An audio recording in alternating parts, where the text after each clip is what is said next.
Bem-vindas, bem-vindos, bem-vindes à live Amped Presente na Quarentena. Todas as quartas, às 16 horas, você tem encontro marcado com a Associação Nacional de Pós-Graduação em Pesquisa em Educação, para debater com a gente temas urgentes da área do contexto da pandemia. Eu sou Paulo Vinícius Batista da Silva, segundo secretário da Associação e docente da UFPR. Nesse papel de mediação, você tem conhecido cada um dos rostos da diretoria que compõe a gestão Amped Presente. Esta é a nossa nona live, que estreou no dia 15 de março. Estamos ao vivo pelo Facebook e YouTube da Amped, com tradução de Libras de Tiago Batista, professor da UNI e integrante do projeto Surdos da UFRJ, e Etienne Abreu, professora da Unirio e professora da Rede Municipal de Duque de Caxias. Para você ter uma melhor qualidade na transmissão nessa live, a gente sugere ativar ou desativar a legenda automática de tradução, a seu critério.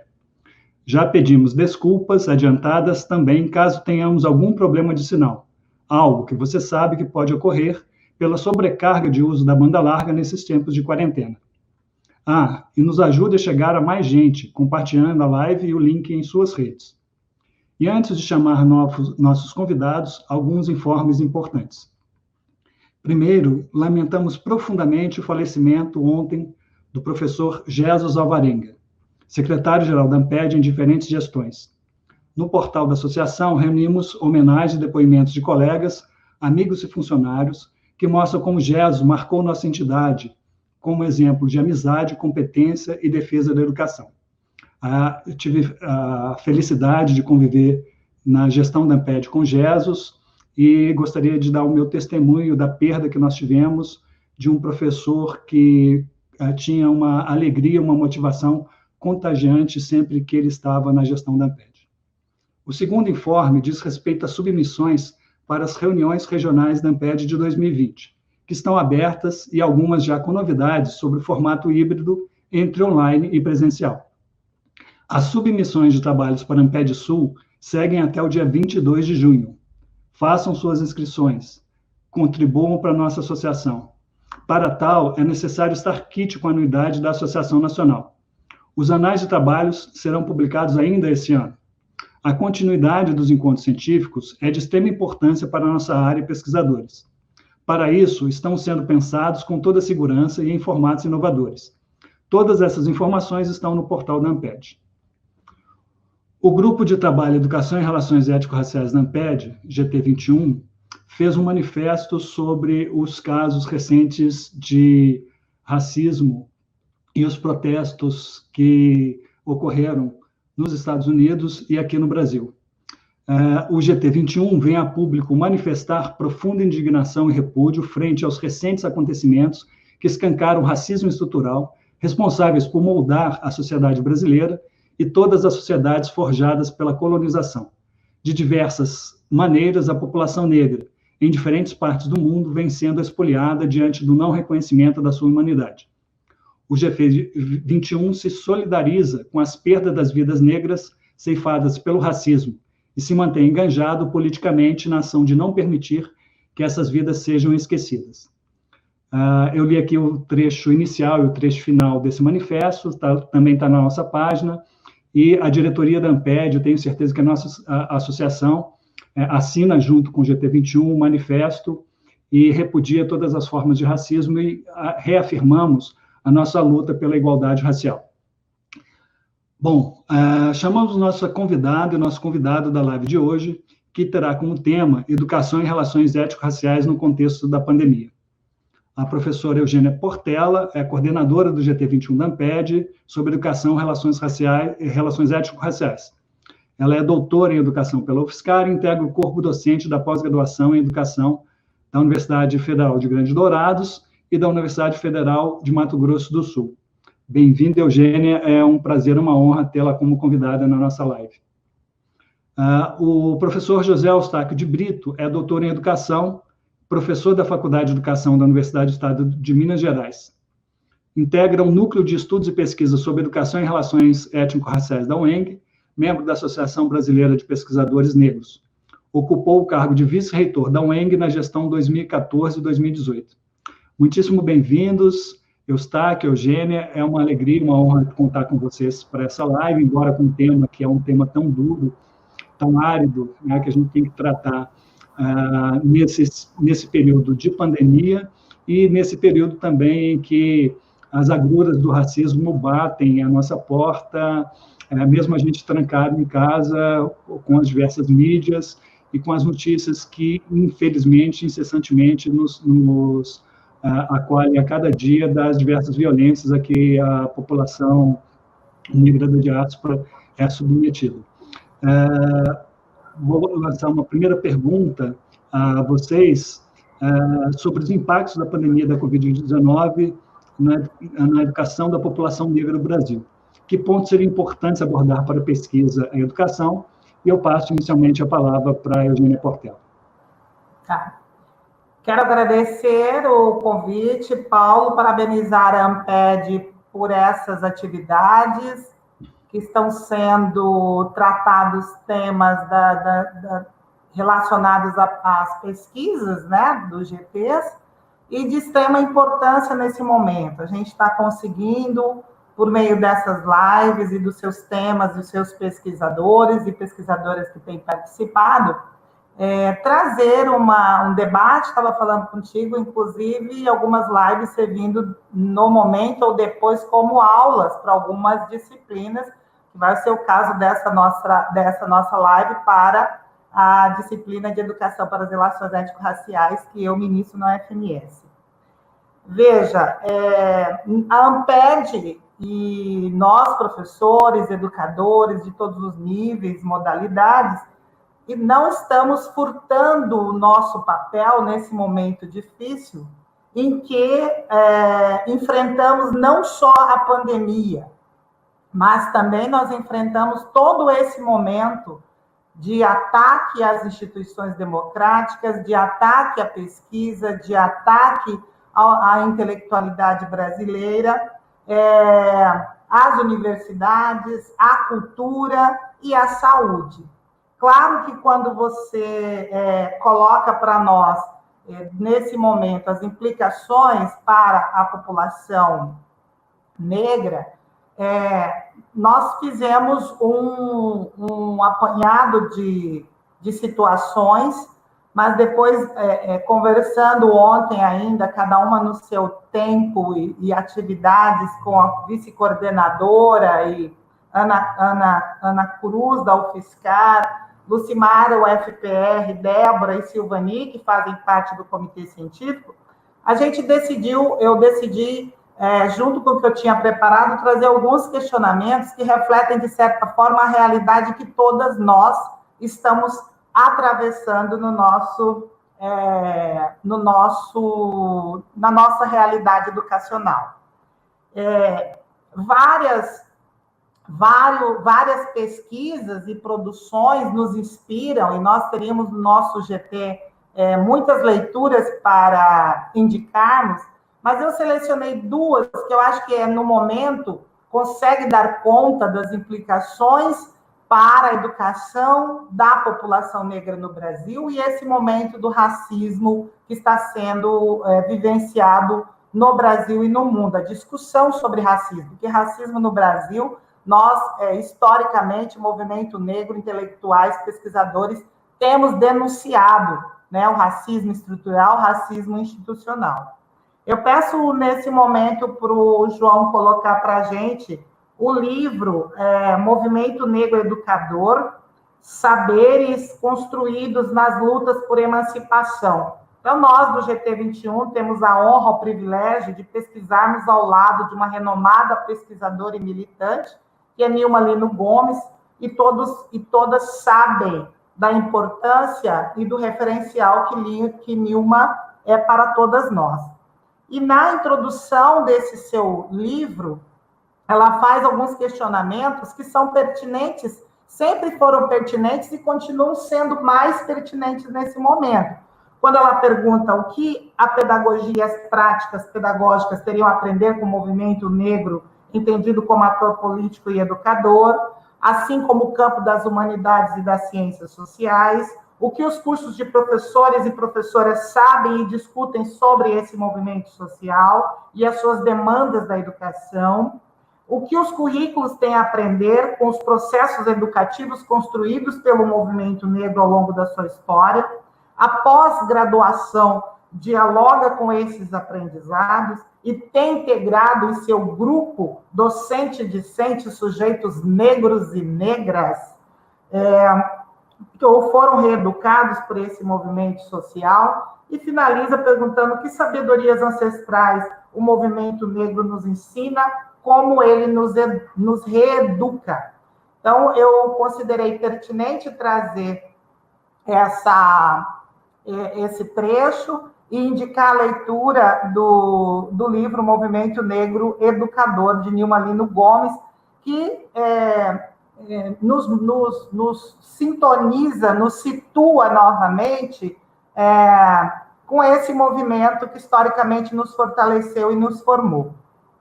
Em seguida, eu faço alusão também para o próximo slide aí.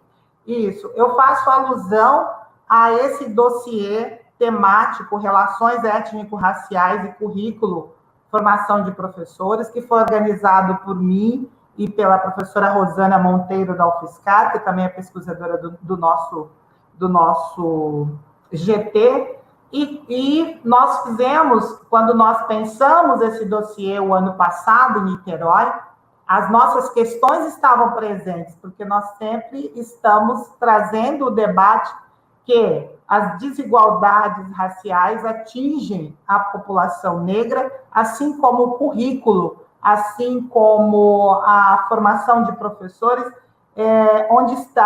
onde esteve historicamente à margem, onde essas discussões estiveram à margem. Então, né, nesse dossiê, nós fizemos o seguinte questionamento já na abertura, antes de apresentar os textos. Quais serão as consequências do quadro que vivemos para as crianças, adolescentes, jovens, adultos, especialmente negros e negras?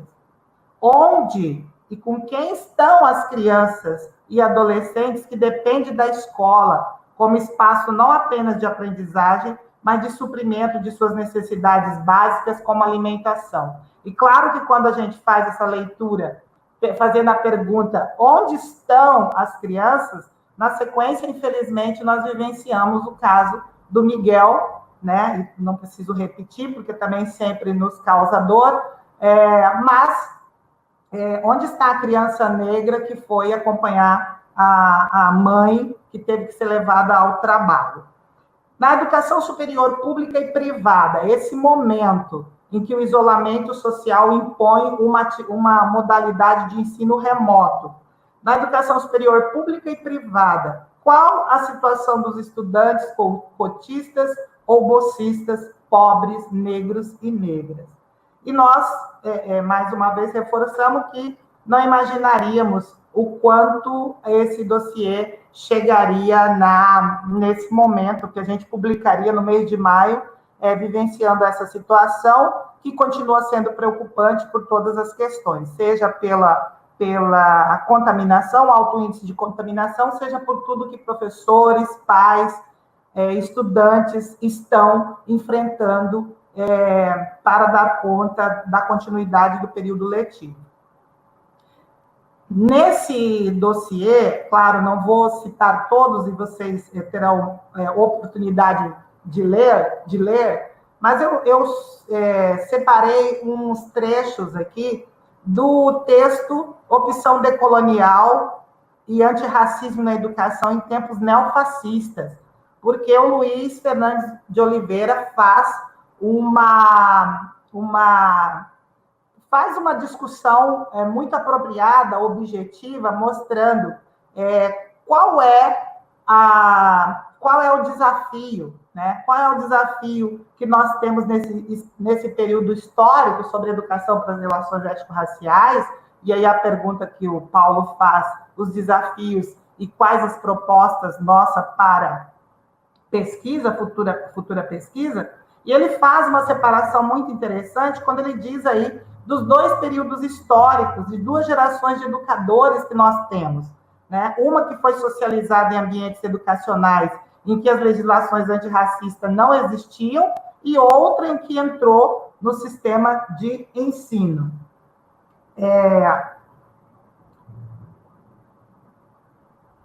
Nesse período, sendo ou docente ou estudante, né, presenciando ações militantes governamentais a partir das legislações antirracistas em seus vários níveis. Então, dessas legislações antirracistas que o Oliveira se refere, nós vamos dizer de todo esse avanço desse arcabouço, que eu digo jurídico e legislação jurídico-pedagógica, que promoveu uma mudança a partir da LDB, inserindo história e cultura afro-brasileira indígena nos currículos, tensionou várias pesquisas, discutiu-se livro didático, discutiu-se o currículo, como que as questões sobre diferenças estão postas nos PPPs das escolas. Então, olha, tem duas frases que me chamam a atenção, o João pode passar para nós, que eu fiz alusão a elas do texto do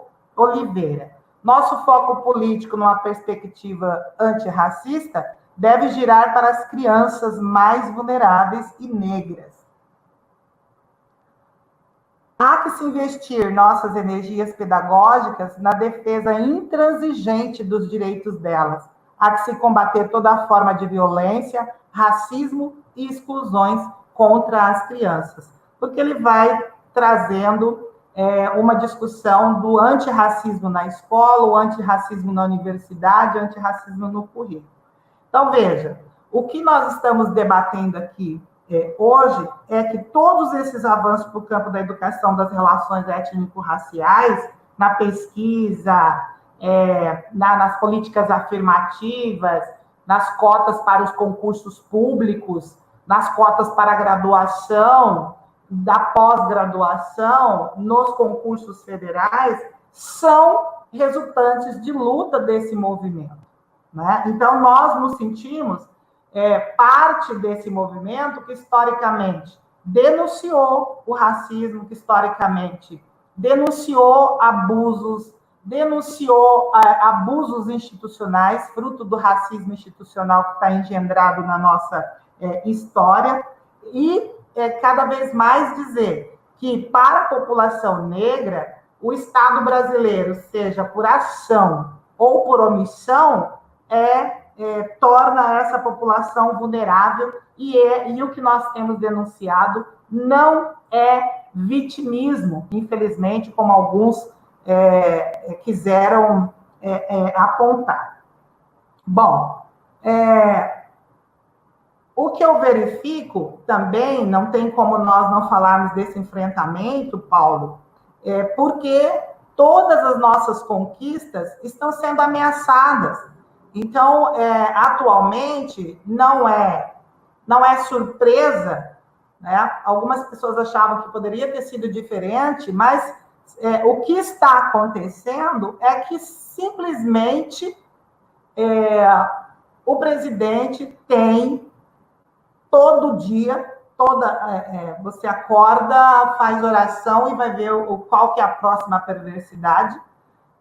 Todo dia nós temos ataques, né? E não tem como nós deixar, não falarmos sobre o que nós estamos vivenciando de perda com a Fundação Palmares, né? Tudo que tem sido representado na figura daquele moço, parece que é um bom moço, como diz o presidente, relacionado a patrimônio histórico, relacionado à preservação da história, relacionado ao Zumbi dos Palmares.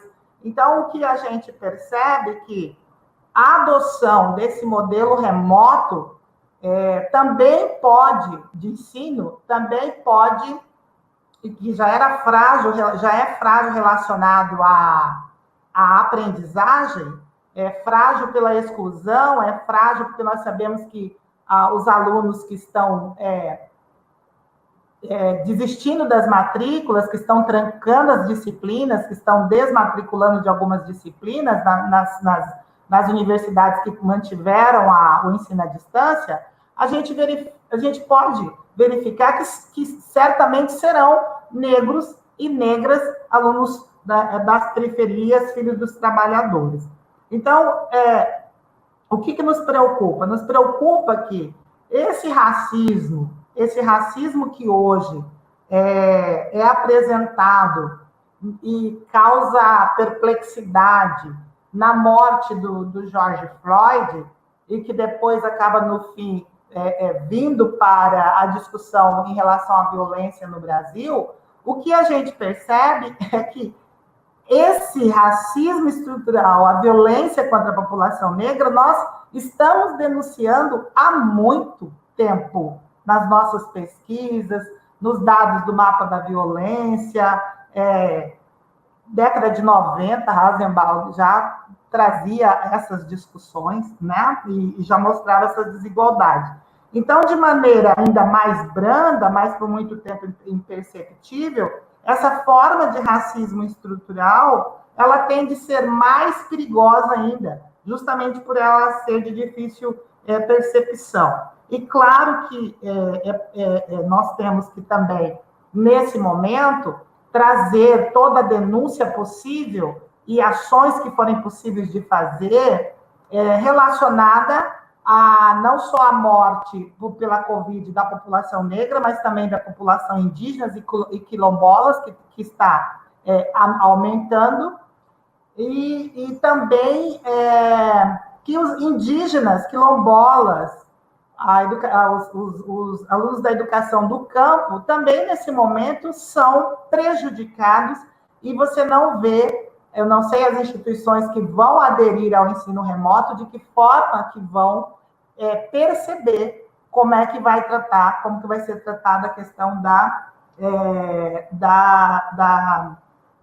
desigualdade, tá? Então, assim, finalizando a minha fala, a gente tem que perguntar, então, finalizando esse primeiro momento, como que nós vamos fiscalizar, por exemplo, esses pacotes na EAD adquiridos pelos estados e municípios no ensino da história e cultura afro-brasileira? Como que a gente verifica isso, né?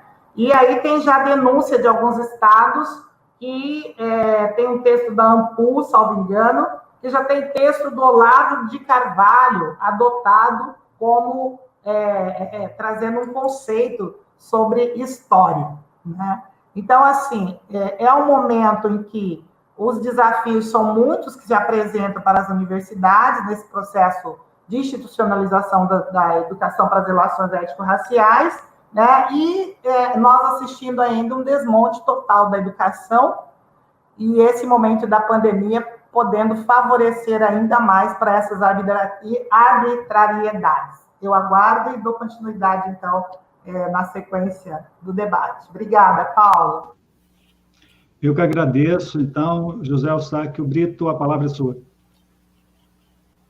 Eu cumprimento a minha colega, professora Eugênia Portela, agradeço à direção da Amped pelo convite para participar dessa interlocução, de extrema importância.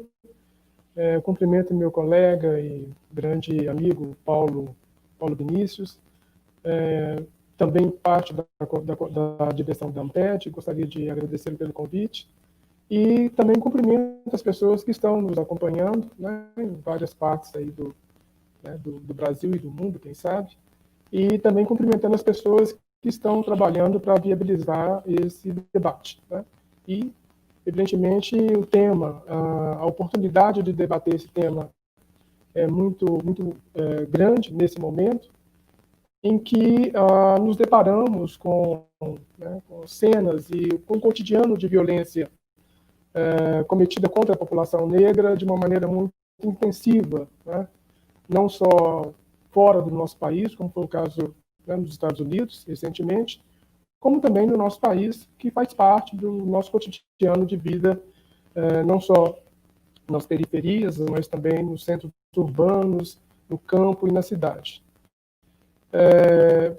Essa situação se agrava nesse momento da pandemia, mas eu queria fazer uma referência em relação aos desafios que o nosso campo enfrenta recuando um pouco, não muito no tempo, mas recuando um pouco na nossa história recente, para tratar de uma dimensão desses desafios que eu considero de extrema importância e que, de alguma forma, se agrava nesse momento da pandemia e, mais ainda, se agrava em função das opções políticas governamentais que a gente tem percebido sendo desenvolvidas ao nível federal, mas que também tem desdobramentos no nível dos estados e dos municípios, né? Sobretudo quando se trata de colocar em pauta uma agenda conservadora no campo da educação e que traz implicações não só para o campo das relações raciais, como também para o debate sobre gênero, orientação sexual, que perpassa processos pedagógicos, processos educativos que acontecem em cada uma das etapas e na nossa estratégia de formação de professores, na licenciatura, na pedagogia. Então, há um enfrentamento que é muito mais amplo, eu diria, que essas questões agora colocadas pela pandemia, e por isso mesmo eu queria pedir para o Marcos projetar, nesse primeiro momento, uma cena que foi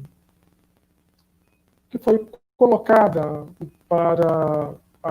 pela imprensa no início do governo, né, do ano passado, e que foi interpretada por pesquisadores do campo da educação das relações étnico-raciais e também por alguns historiadores como uma cena de violência simbólica que se apresenta à população negra nesse país.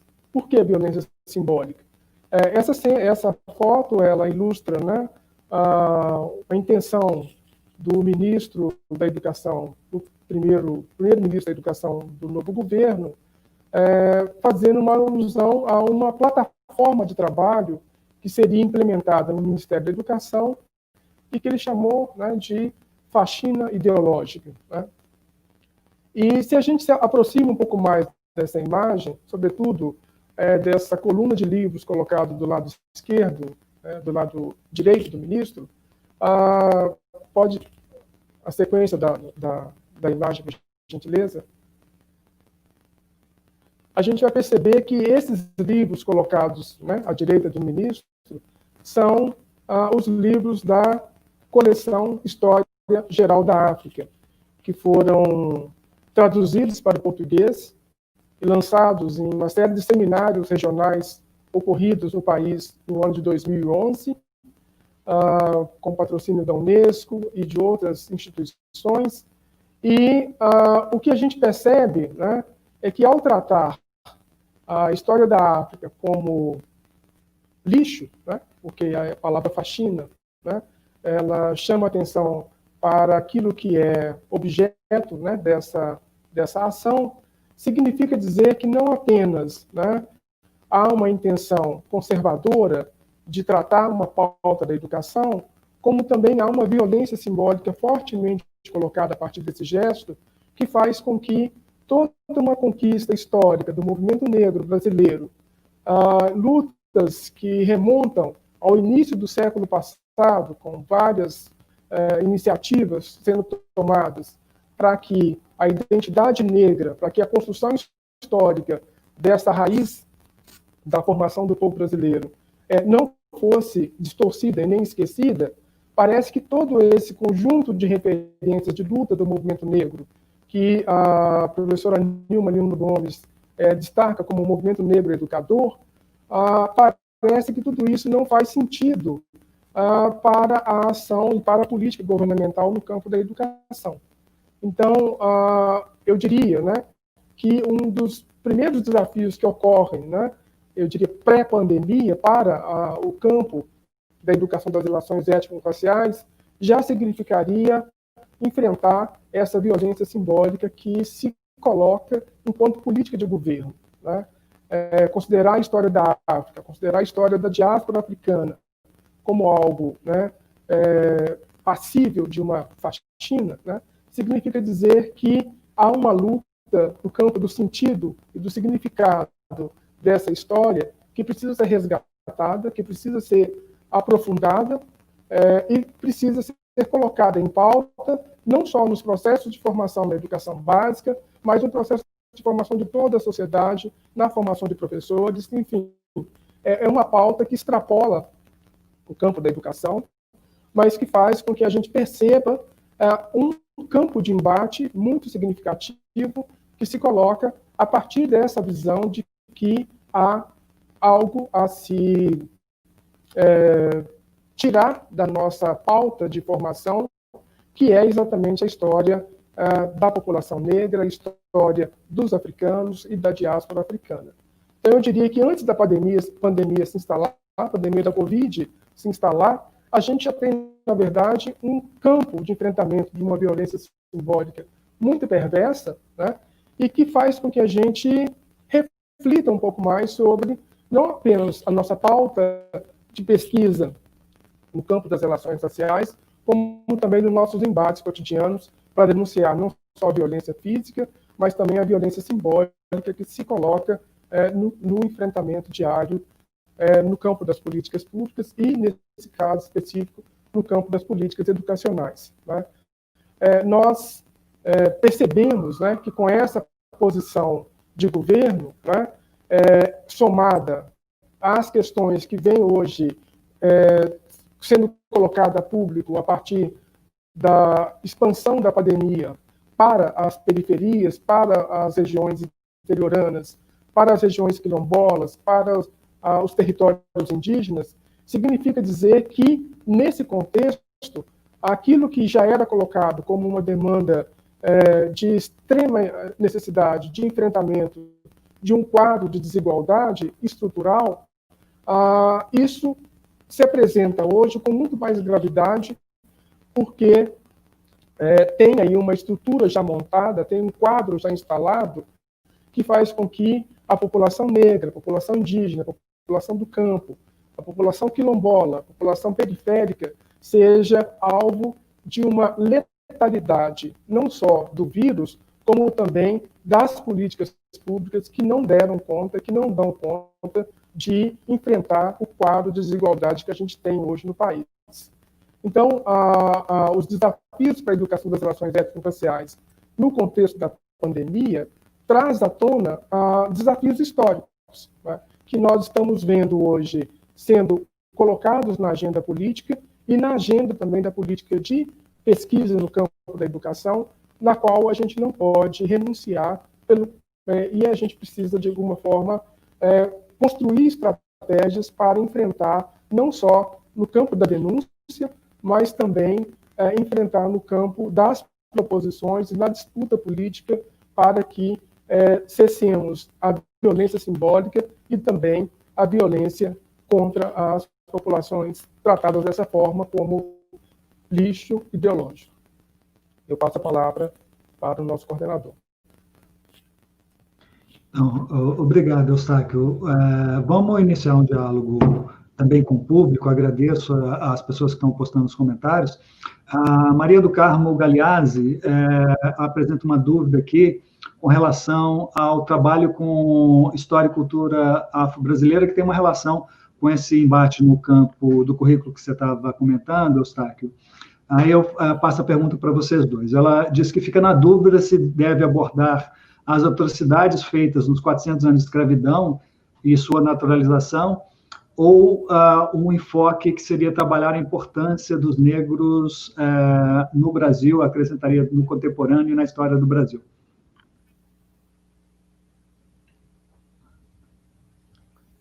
Eugênia ou Eustáquio, quem continua? Quer continuar, Eustáquio? Sim, posso continuar. Eu acho que já pega o que ele estava falando, né? Na verdade, a abordagem das questões relacionadas ao campo das relações étnico-raciais coloca em pauta uma discussão sobre a história do país. E a gente não pode deixar de considerar aquilo que foi as atrocidades cometidas, né, no tráfico intercontinental, né, a forma como a população negra chegou escravizada nesse país, né, e, sobretudo, as formas como ela resistiu à escravidão. Isso é parte da nossa história e a gente não deve fazer com que isso não seja de conhecimento nos nossos processos educativos.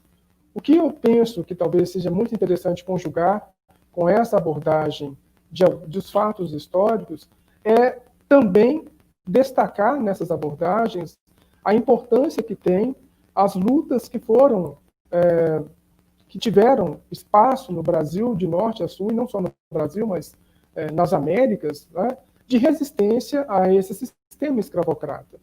O que muitas vezes acontece, ou acontecia no passado recente, é que a abordagem da questão racial no Brasil ela ficava restrita às humilhações impostas à população negra durante o período da escravidão.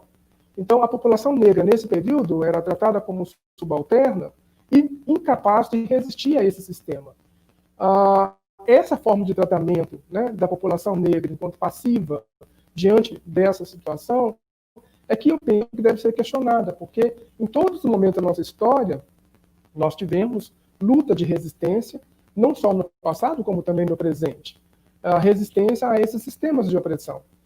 Então, o que eu penso, né, que seria muito importante no tratamento da história da população negra, a história da população negra nas Américas e no Brasil, é não apenas mencionar, né, os fatos que tratam a questão racial de uma maneira a subordinar a população negra a uma lógica de poder, mas mostrar como é que essa população reagiu e reage a esses sistemas de opressão. Eu acho que conjugar essas duas formas de abordagem, historicamente, é muito importante para que as crianças, para que os jovens, adolescentes, tenham consciência do papel da luta negra, da resistência negra ao longo dos séculos. Posso? Paulo vai comentar alguma coisa? Posso? Sim, tem muitas pessoas fazendo comentários aqui, então eu vou passar uma outra solicitação para você comentar, Eugênia. O Leonardo Peixoto pede que os debatedores falem um pouco sobre o papel de professores e professoras brancas e brancos na luta antirracista. Isso, foi essa que eu peguei, Leonardo. Passou aqui na tela para nós.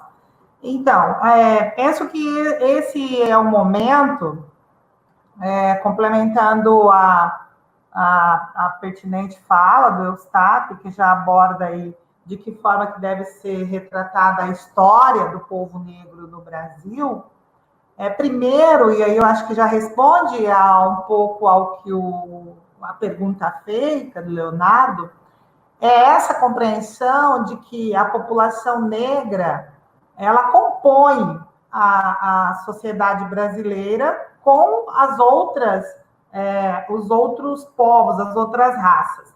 Mas que essa denúncia do racismo, essa perversidade da desigualdade, ela precisa que todos compreendam que para todos, não tem como nós pensarmos numa sociedade violenta, não tem como nós pensarmos que o mapa das desigualdades e da violência mostram o extermínio dos jovens negros na sociedade brasileira, em todos os estados, e ficar como se isso fosse um problema da população negra. Então, eu não sei se esse, Paulo, vai ser um momento em que a manifestação internacional iniciada pela morte do Floyd, aí você vê brancos, asiáticos, negros e negras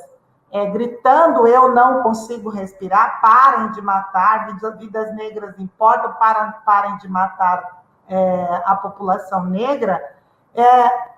Nosso questionamento é se nós vamos ter um rompimento nesse momento em que, ao invés de se identificar o que nós temos apontado cotidianamente da violência contra a população negra, e é uma violência que ela inicia lá na educação infantil, né? Estão me perguntando aí, professores e professoras brancas, como que vem para a luta. Na educação infantil, no berçário, a criança negra tem pesquisa já realizada que a criança negra ela é deixada de lado, que preferem não pentear, fazer o penteado no cabelo da criança negra. Quer dizer, as nossas pesquisas têm relatado isso há tempos. A questão é como que a população, como que as universidades reagem a isso, como que os nossos pares reagem a esse currículo eurocentrado.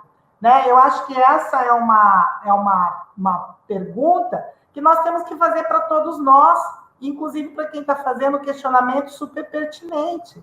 Né? Porque se nós vamos pensar que agora as imagens dos mercadores de escravos, de quem vendeu, toda semana está passando, agora nós vamos tirar a imagem, vamos jogar no Rio, porque esse representa, é uma vergonha para essa sociedade. Nós aqui temos um governo que hoje retira os dados da saúde, da morte da população negra. A gente tem um representante numa fundação que chama a população negra de escória, e o movimento negro de escória, e ataca as religiões de matriz africana, entende? Então, assim, a luta pela educação das relações étnico-raciais, ela precisa ser a luta de todos e todas, né? Porque se nós verificarmos, por exemplo, o currículo, as disciplinas, quantos professores a gente consegue formar? As disciplinas da maioria das universidades, sobre educação das relações étnico-raciais, ou direitos humanos e interculturalidade, que na ementa traz alguma coisa da lei das diretrizes, elas são periféricas, ou semi-periféricas. Tem uma pesquisa muito boa da Cíntia Diallo, da UFGB, da Jaqueline Riso, também da UFGB, que mostra o percentual, essa carga horária baixa, e que muitas vezes também nós não temos o professor, não tem concurso. Quantas universidades fizeram concursos para professores na área de História da África ou de Educação para as Relações Étnico-Raciais? Então, muitas vezes também acabam essas disciplinas sendo ministradas por professores que também não têm conhecimento, o estudo, ou às vezes professor substituto para ministrar essa disciplina. Então, respondendo para o Leonardo, a luta é essa, Leonardo, a luta é de identificar e reconhecer que o racismo estrutural, o racismo institucional, ele é perverso e que nós precisamos combatê-lo de todas as formas. Eustáquio, por favor. Eu também partilho dessa mesma opinião. Na verdade, é uma luta de todos, né?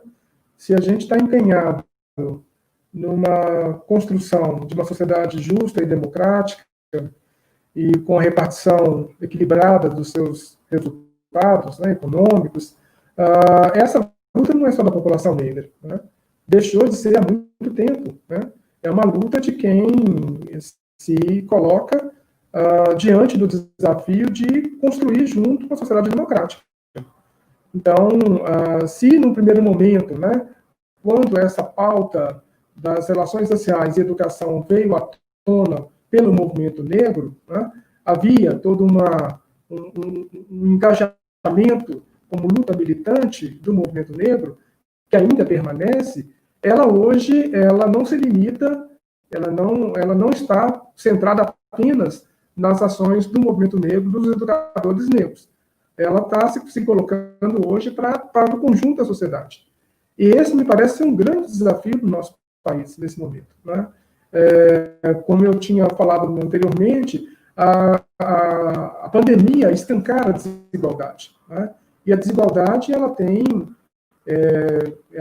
está marcada por esse traço do racismo estrutural. Então, se a gente não enfrenta isso, né, coletivamente, não faz sentido que a luta se restrinja aos educadores e às educadoras negras. A gente precisa de muitos aliados para fazer avançar essa pauta.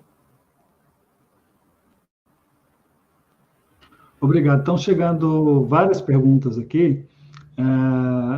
dá tempo de mais uma pergunta para a gente encaminhar para a parte final. Chegou uma pergunta agora sobre efeitos das políticas afirmativas, as cotas na educação superior, nos concursos públicos para o magistério, as pesquisas sobre esses efeitos, os dados sobre esses efeitos, se vocês puderem comentar um pouco esse processo de adoção e o monitoramento das políticas afirmativas.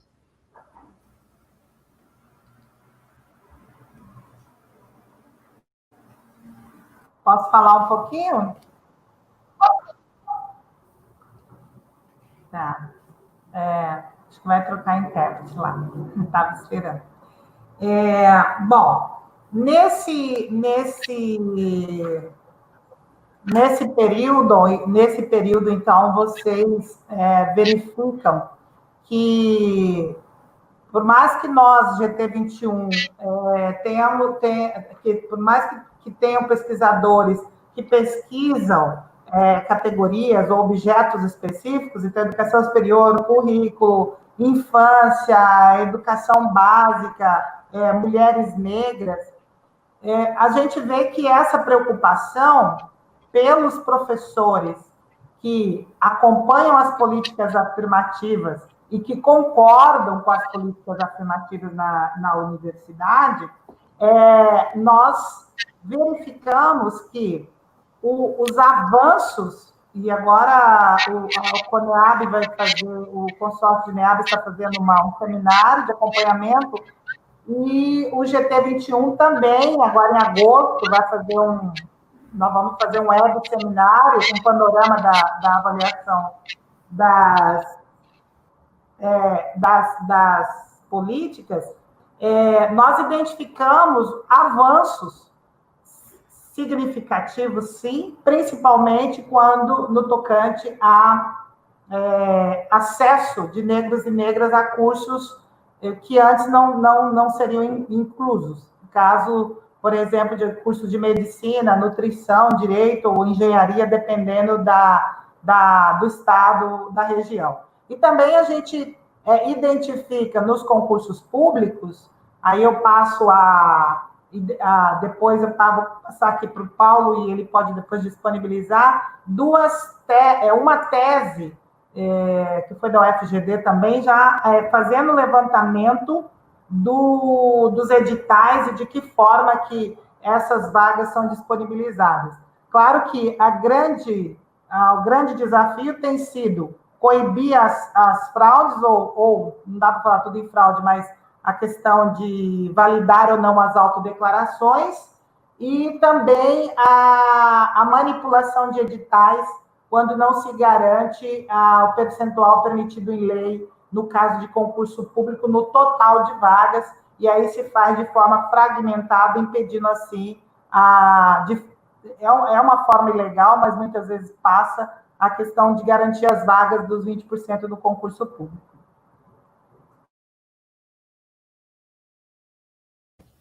Obrigado, Eugênio Eustáquio.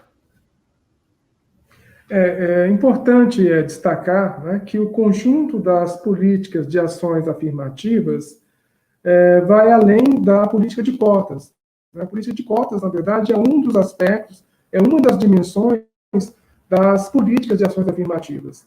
E eu citaria, por exemplo, a importância, nesse momento, das políticas de assistência estudantil no contexto de pós-pandemia. Né? Por quê? Porque nós temos hoje, né, em função, né, das políticas de ações afirmativas, um perfil de estudantes nas universidades que mudou muito em relação, por exemplo, ao período que eu fiz a minha graduação, por exemplo, no final dos anos 80. Hoje, as universidades, né, embora haja uma concentração da população negra e indígena nos cursos da área de ciências humanas, há uma presença mais efetiva nos campos das universidades. Isso é muito importante. Agora, o que a gente precisaria também de tratar, quando se fala das políticas afirmativas, é que elas se consolidem enquanto políticas de governo, né? Que vão além, na verdade, de ações pontuais. Por quê? Porque se não se estimula, se não se interioriza nas instituições os princípios balizadores das políticas de ações afirmativas, nos procedimentos administrativos, nos currículos das disciplinas, nas formas como os cursos estão organizados, a gente sente que há ainda a necessidade de avançar um pouco mais nessas políticas, né? Então, a política não é somente vinculada ao ingresso das pessoas negras, indígenas, nas universidades. É a política também de permanência. E eu acho que aí está um grande desafio para que a gente possa discutir, para que a gente possa observar os dados sobre a permanência da população negra e indígena nas universidades, porque, para mim, isso vai ser sintoma daquilo que virá depois da pandemia. Obrigado, Eustáquio. A gente está passando para o momento final aqui da nossa live. Tem uma série de comentários, de perguntas. A gente passa depois para vocês esses comentários e perguntas e para a gente dar continuidade a essa interlocução. E eu vou pedir para vocês fazerem agora já um fechamento, considerações finais, e para a gente ir encaminhando para o término da live. As minhas considerações finais, Paulo, Eustáquio, e para quem está nos assistindo, primeiro colocar também essas discussões nossas para a Amped, né? Para todos os GTs da Amped, que essas discussões nossas não fiquem apenas na seara, no campo da educação das relações étnico-raciais no GT 21. E aí eu quero encerrar narrando um fato, mas você pode clicar ali e falar, acabou seu tempo. Porque eu acho que reflete, eu faço uma homenagem a um pesquisador que é do campo da educação das relações étnico-raciais e chegou no GT 21 antes de mim, que é o professor Amaury Mendes. Eu já tinha visto esse relato, ou ele me contou em algum momento, e novamente o Oliveira traz, né, no artigo que eu fiz menção, relacionado a um fato que aconteceu com ele, relacionado a racismo, em 1970.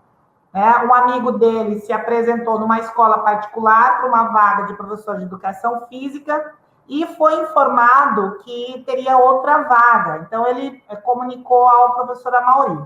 O professor Amaury se dirigiu até a escola, se apresentou para a vaga ofertada. Entretanto, quando a pessoa que o entrevistou verificou as suas características, né, negroides, disse que já havia sido preenchida a vaga.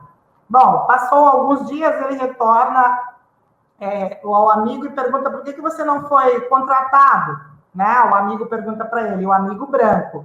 A resposta foi típica, ele não se encontra no perfil da escola. Então, nós estamos dizendo isso da década de 70 e continuamos repetindo sobre racismo, preconceito e discriminação nesse momento. Imediatamente, esse amigo percebe que a questão não é o perfil profissional, mas a postura racista da escola. Depois dessa conversa, esse amigo branco diz que não pretende mais trabalhar numa escola racista e que não aceitaria jamais um trabalho onde o critério de seleção de docente é a cor da pele branca.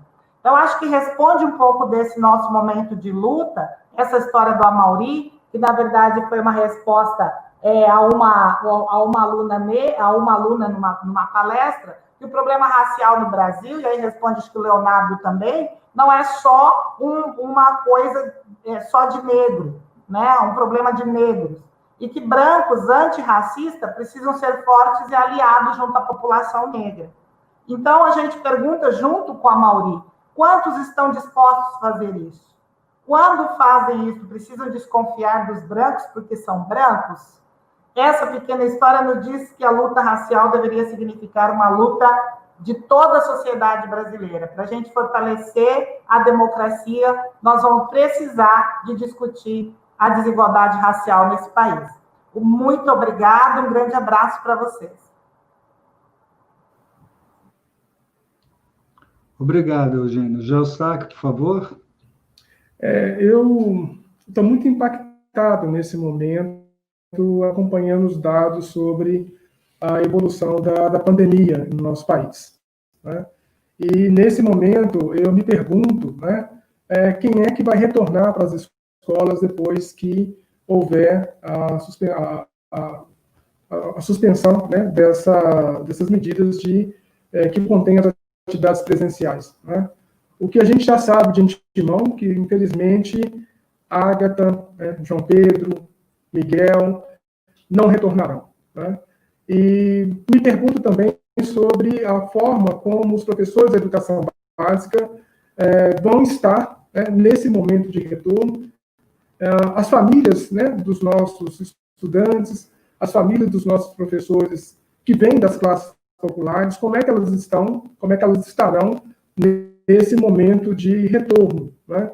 E, nesse contexto, né, eu não teria outra frase para dizer, né, se não reconhecer que nós estamos diante de uma situação que tem muitas vidas ameaçadas. E aí eu tomo de empréstimo o título do livro do professor Miguel Arroyo, do livro dele mais recente. Até gostaria que pudesse projetar, enquanto convite para a leitura. É possível, Marcos?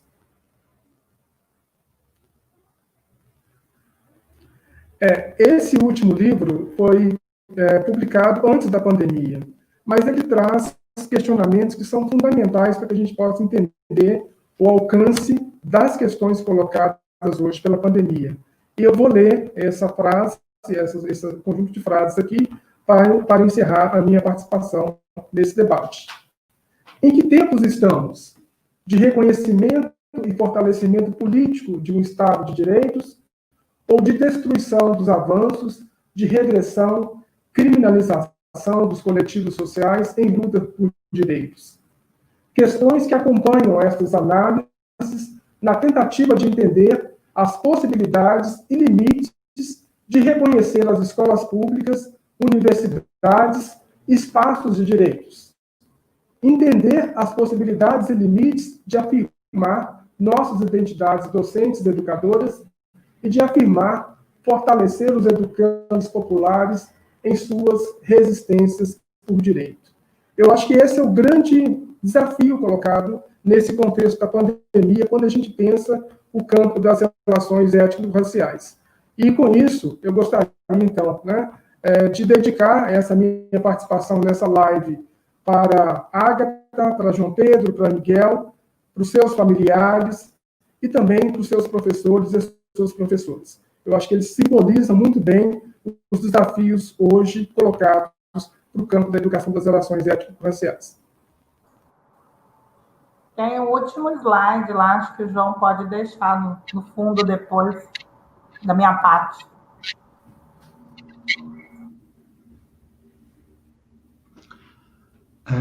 Bom, mais uma vez eu agradeço a todos e todas que enviaram os comentários.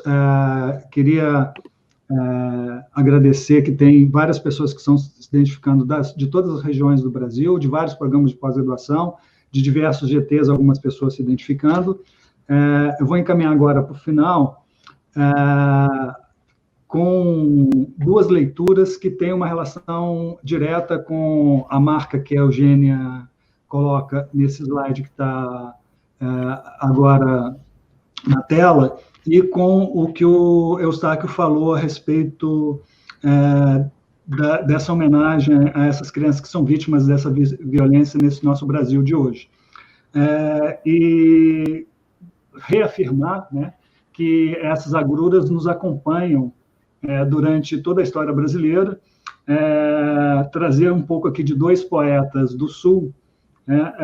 O primeiro, um soneto, nos últimos sonetos de 1905, do Cruz e Souza, o soneto Crianças Negras, que infelizmente não dá para eu ler completo, né, mas que eu vou ler duas das estrofes finais aqui.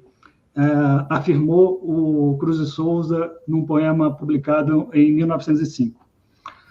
As pequeninas, tristes criaturas, ei-las, caminham por desertos vagos, sob o aguilhão de todas as torturas, na sede atroz de todos os apagos. Vai, coração, na imensa cordilheira da dor, florindo, como um loiro fruto partindo toda horrível gargalheira da chorosa falange cor de luto. As crianças negras, vermes da matéria, colhidas do suplício à estranha rede, arrancas do presídio da miséria, o teu sangue mata-lhes a sede. Então, expressando essa dor que nos acompanha e essa dor que nós convocamos a todos e todas para a solidariedade e para uma luta constante. E um poema do Oliveira Silveira, poeta gaúcho, O Muro. Eu bato contra o muro, duro, esfolo minhas mãos no muro, tento de longe o salto e pulo, dou nas paredes no muro, duro, não desisto de forçá-lo, hei de encontrar um furo por onde ultrapassá-lo. A luta continua e nós mantemos, nesses tempos de perdas políticas e de perdas e de tanta perseguição, a luta constante para ultrapassar o muro e construir um outro país, uma outra globalização e uma educação que corresponda ao respeito à dignidade de cada um de cada um. Tem alguns avisos finais aqui para encerrar a live. Ficamos por aqui. Os links estarão disponíveis no portal da Amped. Agradecemos a todas as pessoas e instituições que se manifestaram no chat. Pedimos desculpa caso alguma pergunta não tenha sido respondida. Na semana que vem, nós teremos às 16 horas o tema Desigualdades Regionais e Educacionais no Brasil durante a pandemia, tendo como convidados Edneide Gesini, da Federal da Paraíba, do Forpred do Nordeste, e Damião Rocha, da Federal do Tocantins, com mediação de Cláudio Nunes, da Universidade Estadual do Sul da Bahia, vice-presidente da Amped pela região Nordeste. A programação completa de lives você pode conferir lá no nosso site. Não deixe de seguir as redes da Amped no Facebook, Instagram e também assinar nosso canal de YouTube. Todos os vídeos de nossas transmissões ficam disponíveis por lá. Abraço a todos e todas. Obrigado, Eugênia. Obrigado, Eustáquio. Muitíssimo obrigado ao Tiago e Etienne, que acompanham as lives da Amped fazendo a tradução para a comunidade surda brasileira, a Camila e ao João da comunicação, a todos os integrantes da diretoria. Até a próxima Amped presente. Tchau, gente. Obrigada. Prazer, Eustáquio, te ver. Obrigada, Paulo. Muito obrigado pela oportunidade. Prazer. Até mais. Um abraço para todos. Fiquem bem.